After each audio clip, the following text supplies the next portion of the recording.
Hello बच्चों, ये lecture number हमारा 8 है और इसमें देखते हैं क्या है।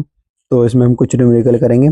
4 ओम प्रतिरोध के किसी तार की मोटाई 2 गुनी कर दी जाए तो तार का नया प्रतिरोध ज्ञात कीजिए। हमें प्रतिरोध निकालना है। क्या क्या उसने बेटा देखो, पहला प्रतिरोध दिया है, उसने मोटाई 2 गुनी की है, तो फिर प्रतिरोध क्या होगा ये हमसे पूछा गया है। तो चलो स्टार्ट करते हैं। तो बेटा स्टार्ट करने के बाद जरा ध्यान के साथ देखना है। तो यहाँ पर जो आपका प्रतिरोध दिया है उसे R1 मान लेंगे। कितना हो गया आपका? 4 ओम। उसके बाद आपको पता है, देखो बेटा ये एक तार है, तो अब फिलहाल ये सिंगल है। जब इसका ये जो आपको दिख रहा है ये है अनुप्रस्थ काट का क्षेत्रफल। तो जब इसको डबल करेंगे तो अनुप्रस्थ काट का क्षेत्रफल भी डबल हो जाएगा।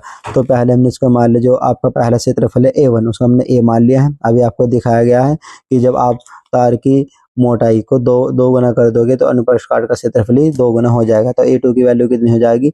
आपकी 2A। तो R2 की वैल्यू हमें प्राप्त करनी है। तो तार का प्रतिरोध किन किन बातों पर निर्भर करता है? हमने पढ़ा था कि जो तार का प्रतिरोध है वो उसके अनुप्रस्थ काट के क्षेत्रफल के व्युत्क्रमानुपाती होता है। तो जरा देख लेते हैं। तो इसे जनरेट करने के लिए यहाँ पर हम यूज करेंगे, तो हो जाएगा R1/R2 A2/A1। ये फॉर्मूला यूज करेंगे और वैल्यू पुट कर दी जाएगी। वैल्यू पुट करने के बाद देखो बेटा यहाँ पर पहले क्रॉस मल्टीप्लाई की है, तो उसके बाद यहाँ पर वैल्यू पुट की है। तो ये यहाँ पर जब क्रॉस मल्टीप्लाई करोगे R1 A1 R2 A2, उसके बाद यहाँ पर R1 सबकी वैल्यू पुट करेंगे। तो R1 की वैल्यू है 4 ओम, A1 की वैल्यू A, R2 की वैल्यू में निकालनी है, A2 की वैल्यू आपकी 2A। तो यहाँ पर वैल्यू पुट की है। तो यहाँ पर ये हो गया आपका 4A, ये हो गया हमारा 2A। यहाँ पर मल्टीप्लाई में डिवाइड में आएगा, तो 2 से 4 को कैंसिल करेंगे तो आपका इसका 2 आएगा। ए से को कैंसिल कर देंगे तो आएगा आपका 2। यहाँ पर आ गया आपका 2 ओम, यही इसका आंसर है। इसके बाद बेटा नेक्स्ट देखते हैं हमारा क्या है। तो यहाँ पर एक न्यूमेरिकल है, किसी धातु के 1 मीटर लंबे तार का प्रतिरोध 26 ओम हो तो तार का व्यास 0.3 mm का मतलब होता है मिलीमीटर। तो इसी ताप पर धातु की प्रतिरोधकता ज्ञात कीजिए। बेटा प्रतिरोधकता को बोलते हैं हम रो। प्रतिरोधकता क्या बोलते हैं? रो ज्ञात करना है। तो गिवन डैट यानी दिया है L लंबाई, प्रतिरोध और D व्यास। तो यहाँ पर लंबाई 1 मीटर है और प्रतिरोध हमें 26 ओम दिया गया है, और जो हमारी व्यास की वैल्यू है वो 0.3 mm यानी मिलीमीटर है। तो सबसे पहले इसको मीटर में चेंज करेंगे। मिलीमीटर को मीटर में चेंज करने के लिए 1000 से डिवाइड किया जाता है। 1000 को हम 10 की पावर 3 लिख सकते हैं। और एक बात और याद रखें, जैसे 1000 10 की पावर 3 इसको हम ऊपर लेके जाएंगे तो हो जाएगी माइनस। तो हमेशा पावर माइनस की हो जाती है, तो इसको हम लिख सकते हैं 10 की पावर 3 ऊपर ले जाएंगे तो कहीं की हो जाएगी माइनस की। अगर हम इस संख्या को इधर ले जाएंगे तो पावर माइनस की आपकी बढ़ जाएगी। तो यहाँ पर हो जाएगी आपकी -4 और ये हो जाएगा मीटर में। तो D बराबर आपकी वैल्यू ये आ गई है। और D और R के बीच रिलेशन होता है, R बराबर होता है आपका D/2। तो जब यहाँ से आप R की वैल्यू निकालोगे तो ये हो जाएगा 3/2, और ये जब 3/2 का आप डिवाइड करोगे तो हो जाएगा 1/5 1.5 10 की पावर -4 मीटर। उसके बाद हमारे पास प्रतिरोधकता का जो फॉर्मूला है वह रो इक्वल टू RA/L। इसके बाद हम यहाँ पर RAL सब की वैल्यू पुट कर देंगे। तो R की वैल्यू आपकी 26 है और A की वैल्यू जो होती है बेटा, अभी देखो आपको बताया था, ये आपको जो दिखाई पड़ेगा ना वक्र पृष्ठ क्षेत्रफल, वो आपका वर्त के जैसा दिखाई होगा। वर्त का क्षेत्रफल होता है आपका πr²।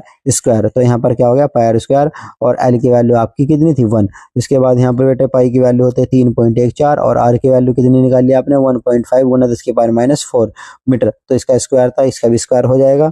फिलहाल हमने ये वैल्यू यहाँ पर सेम रखी है।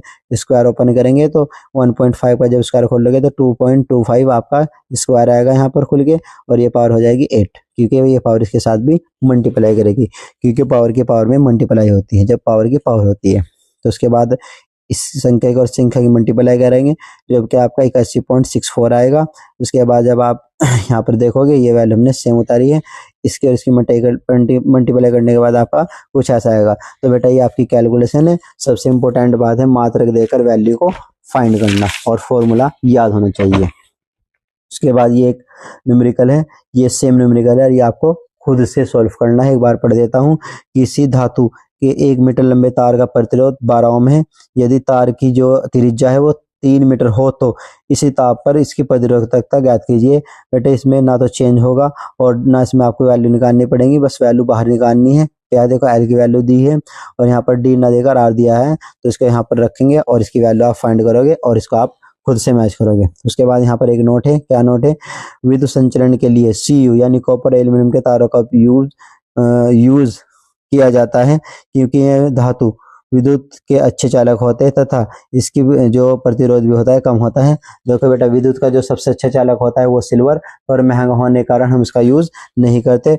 विद्युत परिपथ के कुछ अवयव तथा उसके प्रतीक है। इसके बाद बेटा जरा ध्यान के साथ देखना, कुछ क्वेश्चन आपके पेपर में आए हुए हैं। बेटे हम आपका नोटबुक होती है, यानी आप फ्रंटली इसको कैसे शो करते हो, तो आप विज्ञान में इनको विद्युत चालक को ऐसे प्रदर्शित किया जाता है। विद्युत बैटरी या चालक का संयोजन आप ऐसे प्रदर्शित करोगे, उसमें एक टर्मिनल छोटा होता है, एक बड़ा होता है, यानी आप क्या करोगे, एक बड़ा टर्मिनल है तो एक छोटा लोगे, एक बड़ा, एक छोटा, एक बड़ा, एक छोटा, इस प्रकार आप दिखाओगे। एक होता है आपका प्लस और एक होता है माइनस, इसे बोलते हैं चालकों का संयोजन या विद्युत बैटरी। उसके बाद पहले कुंजी जो आपकी खुली हुई है, यानी स्विच, तो खुला स्विच क्या होगा, उसके बीच में पॉइंट नहीं होगा। उसके बाद बंद स्विच या बंद कुंजी तो किस प्रकार की होती है, वो इस प्रकार की होती है बेटा, उसमें आपका एक बिंदु लगा होगा। उसके बाद है तार संधि, यानी जहाँ पर बहुत सारे वायर, दो या दो से अधिक वायर एक जगह जुड़े होते हैं, उसको बोलते हैं तार संधि। बिना संधि के तार, यानी तार क्रॉस होकर जाते हैं, जैसे आपका ये वायर है, कहीं से दूसरा वायर आया तो वो आपको क्रॉस करेगा, उसको संधि नहीं करेगा, टच नहीं करेगा, इससे होकर जाएगा, पर उसका परिपथ हमेशा अलग ही रहेगा। विद्युत लैंप को ऐसे प्रदर्शित किया जाता है, प्रतिरोध को ऐसे प्रदर्शित किया जाता है। बेटे ध्यान के साथ देखना है सभी बच्चों को। आगे देखते हैं। उसके बाद हमारा धारा नियंत्रक, जो धारा को नियंत्रित करता है, तो आप प्रतिरोध का निशान बनाओगे ऐसे एरो लगा दोगे, या प्रतिरोध का निशान बनाओगे ऐसे एरो लगा दोगे। बेटे इसको समझ लो, यहाँ पर थोड़ा सा आपको थोड़ा स्पष्ट ना हो रहा हो तो ऐसे आप क्या बनाओगे, प्रतिरोध का निशान ऐसे एरो बनाओगे और एक यहाँ पर तीर लगा दोगे, इसको बोलते हैं धारा नियंत्रक का प्रतीक। उसके बाद एमीटर से बोलते हैं जिसमें बीच में ए लिखा होगा, वोल्टमीटर से बोलेंगे जिसमें बीच में वी लिखा होगा। सभी बच्चे ध्यान के साथ नोट करते रहें। इसके बाद बेटे एक न्यूमेरिकल है। न्यूमेरिकल क्या है, चित्र की सहायता से 12 ओम प्रतिरोध से प्रवाहित विद्युत धारा के मापने के लिए। बेटे इसमें देखो क्या है, चित्र की सहायता से प्रतिरोधों से प्रवाहित विद्युत धारा की धारा मापने के लिए एमीटर तथा 12 ओम के सिरों के बीच विभवांतर नापने के लिए आपका वोल्टमीटर लगाया गया है। एमीटर की माप तथा वोल्टमीटर के पाठ्यांक ज्ञात करने हैं, यानी इनकी वैल्यू निकालनी है। कुल मिला के इस परिपथ में जो धारा प्रवाहित हो रही है वो, और ये जो वोल्टमीटर लगा है, वो वोल्टमीटर किस पर लगा है, 12 ओम पर, इसकी वैल्यू हमें फाइंड करनी है। यहाँ पर बेटे आपको प्रतिरोध जोड़ के दिखाया गया है, लेकिन मैंने आगे नेक्स्ट टाइम अच्छे से लिखा है। हमने सबसे पहले क्या किया है, जो आपके यहाँ पर R1 R2 लिखे हुए थे, इनको हमने यहाँ पर लिख लिया। R1 की वैल्यू कितनी थी और R2 की वैल्यू कितनी है, तो R1 की वैल्यू आपकी कितनी थी, 5 ओम, R2 की वैल्यू कितनी थी, 8 ओम, और R3 की वैल्यू कितनी थी, 12 ओम, और जो V की वैल्यू वो कितनी आपकी 6 वोल्ट, तो हमने यहाँ पर लिखा हुआ है। उसके बाद हम कुल प्रतिरोध निकाल लेंगे। कुल प्रतिरोध कैसे निकलेगा, R बराबर R1 plus R2 plus R3, यानी आप ऐसे लिखोगे R1 plus R2 plus R3। Reason क्या है बेटा, देखो रीजन ये है क्योंकि सबके सब प्रतिरोध आपके सारणी क्रम में जुड़े हुए हैं, तो सारणी क्रम में कुल प्रतिरोध क्या होता है आपको हमने पढ़ा दिया गया है। बेटा एक बात ध्यान के साथ सुनो, जिन बच्चों ने पिछले आपके लेक्चर नहीं किए हैं वो जाके ध्यान के साथ पिछले लेक्चर कर ले। तो आप यहाँ देखते हैं कुल प्रतिरोध हमारा 25 ओम आ गया है। तो ओम के नियम से, ओम का नियम क्या होता है, V बराबर I इंटू आर, तो हमें I की वैल्यू निकाली, हो जाएगा V अपॉन आर। तो यहाँ से हम क्या निकाल लेंगे बेटा, I की वैल्यू, तो ये आप V की वैल्यू रखो, R की वैल्यू रखो। बेटा यहाँ पर टोटल वैल्यू रखनी होती है। तो बैटरी का जो आपका कुल विभवांतर या वोल्ट है वो कितना है, 6 वोल्ट है। कुल प्रतिरोध हमारा 25 ओम आया है। जब आप इसको डिवाइड करोगे 0.24 एम्पीयर धारा की वैल्यू आ गई है। उसके बाद हमें करना क्या है बेटा, हमें R3 पर वैल्यू जो आपका 12 ओम का प्रतिरोध है, जो आपका 12 ओम का प्रतिरोध है, इस पे वोल्टमीटर लगा है। वोल्टमीटर लगाने के कारण इस पे विभवांतर निकालेंगे। तो V3 बराबर I इंटू R3, क्योंकि सारणीकरण में धारा समान रहती है, तो इसकी वैल्यू पुट करेंगे। वैल्यू पुट करने के बाद हमें 2.88 वोल्ट आपका आंसर आएगा। ये इसका आंसर है। इसके बाद की जो आपके और बचे हुए टॉपिक है वो अगले सेशन में या अगले लेक्चर में हम करेंगे, जिसको हम बोलेंगे लेक्चर नंबर 9। तो सभी बच्चे अच्छे से नोट कर ले और बार बार इसे रिवाइज कर ले, पुश करके नोट करते रहें।